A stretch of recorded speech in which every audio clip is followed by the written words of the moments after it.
আজকে আমি তোমাদের সামনে চলে এসেছি একটা রিকোয়েস্টেড ভিডিও নিয়ে। কেউ আমাকে রিকোয়েস্ট করেছিল যে সম্বর মশলাটা আমি ঘরে কী করে তৈরি করি সেটা দেখাবার জন্য। এক একজন এক একভাবে তৈরি করে থাকেন, আমি কীভাবে তৈরি করি তোমাদের সাথে একটু শেয়ার করে নিচ্ছি। তো এটা হচ্ছে বিউলির ডাল, এটা রয়েছে 1.5 টেবিল স্পুন, 1.5 টেবিল স্পুন। এটা রয়েছে অড়হর ডাল 1.5 টেবিল স্পুন, মানে 1.5। এটা হচ্ছে ছোলার ডাল, যেটা রয়েছে 1.5 টেবিল স্পুন। রয়েছে একটুখানি হলুদ, মোটামুটি একটা আন্দাজ আমি তোমাদের বলে দিচ্ছি। এটা রয়েছে ধনে 1/4 কাপ গোটা ধনে, 1 টিস্পুনের মতন রয়েছে সর্ষে, 1 টিস্পুনের মতো 1.5 টিস্পুনের মতন রয়েছে গোটা জিরে, কয়েকটা দানা মেথি রয়েছে এখানে, স্টার অ্যানিস বা তারাফুল যাই বল না কেন, এটা আমি দুটো নিয়ে নিয়েছি। তোমাদের কাছে যদি না থাকে তাহলে তার বদলে তোমরা 1 টেবিল স্পুন মৌরি ব্যবহার করবে। আর নিয়ে নিয়েছি গোটা 10-12 শুকনো লঙ্কা, আমার কাছে যে শুকনো লঙ্কাটা রয়েছে সেটাই আমি ব্যবহার করেছি। আর নিয়ে নিয়েছি কারি পাতা। কারি পাতাটা এই যে, তো এগুলো ধুয়ে আমি পরিষ্কার করে রেখেছি। আর ডালগুলো আমরা ধুতে পারবো না, এগুলোকে আমাদের পুছে নিতে হবে। তার জন্য আমি নিয়ে নিয়েছি একটা টাওয়েল। টাওয়েলের মধ্যে কিচেন টাওয়েল নিয়ে নেবে, একটা পরিষ্কার কাপড় নিয়ে নেবে, তার মধ্যে তোমরা ডালগুলোকে ঢেলে একটু পুছে নেবে। তো আমি 3টে ডালই পুছে নেব, পুছে নিয়ে ফিরে আসছি। দেখো ডালটাকে আমি এরকম কাপড়ের মধ্যে নিয়ে নিয়েছি, তারপরে হাত দিয়ে এরকম ডললে এটা পোছা হয়ে যায়। ঠিক আছে, এবার আমরা কি করব, এই ডালটাকে ব্যবহার করব। এরকম করে সবকটা ডালই তোমরা পুছে নিয়ে ব্যবহার করবে। তা আমি গ্যাসে একটা তাওয়া বসিয়ে দিয়েছি একদম মিডিয়াম আঁচে। এবার আমরা কি করব, যে ডালগুলো আমরা পুছে নিয়েছিলাম, বিউলির ডাল, অড়হর ডাল, ছোলার ডাল, এই তিনটেকে আমরা খুব লো ফ্লেমে খুব ধীরে ধীরে আর কি লালচে করে একটু ভেজে নেব। তো এরকম করে যতক্ষণ না পর্যন্ত একটু লালচে রং ধরছে তোমাদের ভেজে নিতে হবে। এটা শুকনো খোলায় ভাজা, মানে এটার মধ্যে তেল ঠেল কিছু নেই। এমনি কড়াইটা গরম হয়ে গেছে বা তাওয়াটা গরম হয়ে গেছে, তার মধ্যে দিয়ে একটু নাড়াচাড়া করে নিয়ে এটাকে লাল করে ভেজে নিতে হবে।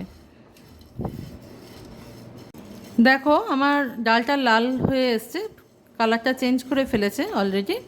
এই অবস্থায় আমি গ্যাসের ফ্লেমটাকে মিডিয়ামে করে নেব, মিডিয়াম টু লো। এখন আমরা আরেকটা জিনিস অ্যাড করব এর মধ্যে। সবাইকে একসাথেই ভাজবে, কিন্তু কি হয় বলো তো, আলাদা আলাদা করে ভাজলে এদের প্রত্যেকের আলাদা আলাদা একটা ফ্লেভার থাকে, একটা তেল থাকে এদের গায়ে, এটা রিলিজ করে আলাদা আলাদা করে। এটার মধ্যে দিয়ে দেবো আমি 1/4 কাপ ধনে, গোটা ধনে। আর দিয়ে দেবো এই কয়েকটা মেথির দানা, দিয়ে এটাকে একটু নাড়িয়ে চাড়িয়ে নেব।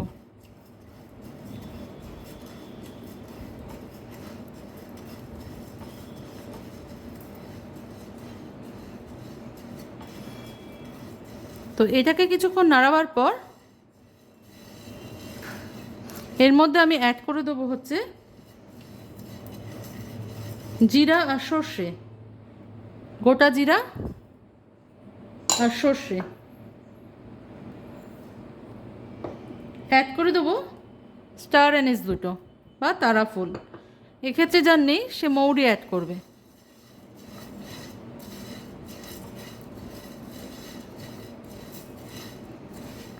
পাঁচ 10 মিনিট তোমাদের হালকা হাতে একটু নেড়ে নিতে হবে, যদি ফ্লেমটাকে লোতে রাখো। ঠিক আছে, আর যদি হাইতে রাখো, হাইতে রেখে করো না তাহলে পুড়ে যাবে, জিনিসটা নষ্ট হয়ে যাবে তাহলে এবার আমরা এর মধ্যে অ্যাড করবো এবার একটু শুকনো লঙ্কা, 10-12টা শুকনো লঙ্কা আমি এখানে অ্যাড করে দিলাম। তোমাদের কাছে যদি মনে হয় যে এটা ঝাল হয়ে যাবে বেশি, তাহলে অ্যাড করার দরকার নেই। তোমরা মানে দরকার নেই বলতে বুঝে শুনে অ্যাড করবে। এছাড়াও আমি আরেকটা জিনিস অ্যাড করব এর মধ্যে, সেটা হচ্ছে গোটা গোলমরিচ। গোলমরিচটা অপশনাল, ইচ্ছা করলে দিতে পারো, না ইচ্ছা করলে না দিলেও হবে। 1 চা চামচ গোলমরিচ আমি এর মধ্যে অ্যাড করে দিলাম।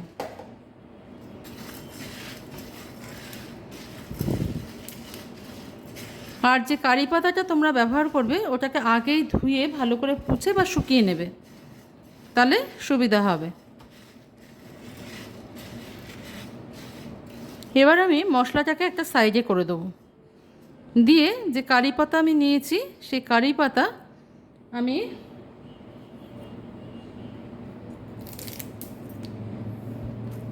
দেখো আমি 4টে ডাল নিয়ে নিয়েছি। এরকম 4টে, তোমরা যার যেরকম ইচ্ছা সেরকম ব্যবহার করলে চলবে না, একটা মাপ আছে সব কিছুর।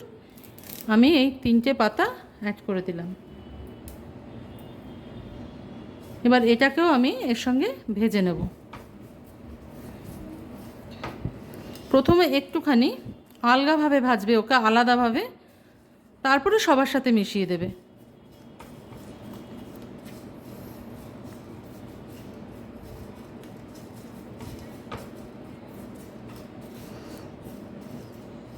যদি কারোর ইচ্ছা করে বাড়িতে তৈরি করে একদিন খেয়ে দেখো, মানে সম্বর তৈরি করে।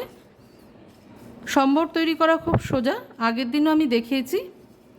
তো আগের দিন যেটা দেখিয়েছি আমি তোমাদের সম্বর, সেটা ডাল দিয়ে দেখিয়েছি। ডাল ছাড়াও সম্বর তৈরি হয়। একদিন আমি তোমাদের এই মশলাটা দিয়েই আরেকবার ডাল ছাড়া কীভাবে সম্বর তৈরি হয় সেটা দেখিয়ে দেবো।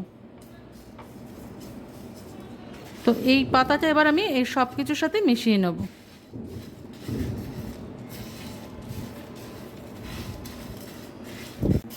নমস্কার বন্ধুরা, আমি শতাব্দী। তোমরা সবাই কেমন আছো? আশা করি সবাই ভালো আছো, সবাই সুস্থ আছো।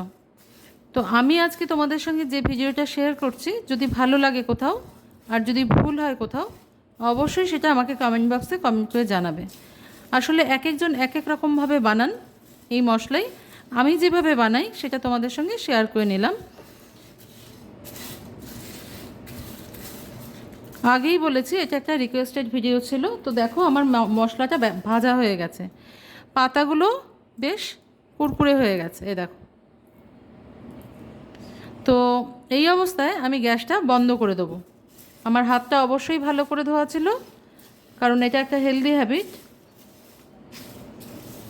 এই গরমে প্রচুর পরিমাণে জল খাও তোমরা, জল না খেতে পারলে অন্যান্য কিছু খাও শরীর ঠান্ডা রাখার জন্য। আমি চেষ্টা করছি সেই ধরনের কিছু ভিডিও তোমাদের সামনে আনবার। গ্যাসটাকে বন্ধ করে দিয়ে এর সঙ্গে কিন্তু আরও কিছু জিনিস মেশাতে হবে, যেটা এখন আমি মেশাবো না। যেমন ধরো হলুদটা কেউ গোটা হলুদ ব্যবহার করে থাকেন, শুকনো গোটা হলুদ কিনতে পাওয়া যায় বাজারে। তো আমার কাছে নেই সেটা, আমি এমনি গুঁড়ো হলুদ দিয়েই করি, সেটা আমি শেষে মেশাবো। তো এটা একদম ঠান্ডা হয়ে যাওয়ার পর এটাকে আমাদের তো গুঁড়ো করতে হবে। তো গুঁড়ো করার পর আর 2-3টে জিনিস আমাদের মেশাতে হবে। সঙ্গে থাকো, তাহলে পুরোটা শিখে যাবে। দেখো মশলাটা পুরোপুরি ঠান্ডা হয়ে গেছে। এই অবস্থায় আমি এটাকে এখন গ্রাইন্ডারের জারে নিয়ে নেবো এবং এটাকে পাউডার করে নেবো, পাউডার ফর্মে করে নেবো। কিন্তু তার আগে আমি তোমাদের বলে রাখি যে এর সঙ্গে আমি আর 2টো জিনিস মেশাবো বলেছিলাম তোমাদেরকে, সে 2টো জিনিসই এখন মেশাতে হবে। এই গ্রাইন্ডারের জারটার মধ্যে আমি ঢেলে নিয়েছি। এবার এটার মধ্যে কিছুটা পরিমাণ হিং দিয়ে দেবো, 1/2 টিস্পুন, আর দিয়ে দেবো 1 টিস্পুন হলুদ। তোমাদের কাছে যদি গোটা হলুদ শুকনো থাকে তোমরা সেটা ব্যবহার করতে পারো। এটাকে আমি এবার ভালো করে পিষে নেব। দেখো এটা আমার গুঁড়ো করা হয়ে গেছে। এবার বাটিতে ঢেলে তোমাদের দেখিয়ে দিই কীরকম দেখতে হয়েছে।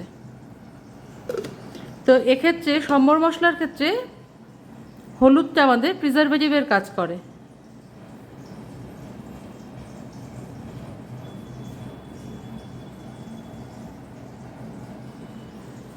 যাই হোক, এটাকে আমি এখন একটা শিশিতে ভরে রেখে দেবো। তো আজকে এই পর্যন্তই বন্ধুরা, দেখা হচ্ছে পরের দিন অন্য কোনো রেসিপি নিয়ে তোমাদের সঙ্গে। তোমরা সবাই ভালো থেকো, সুস্থ থেকো।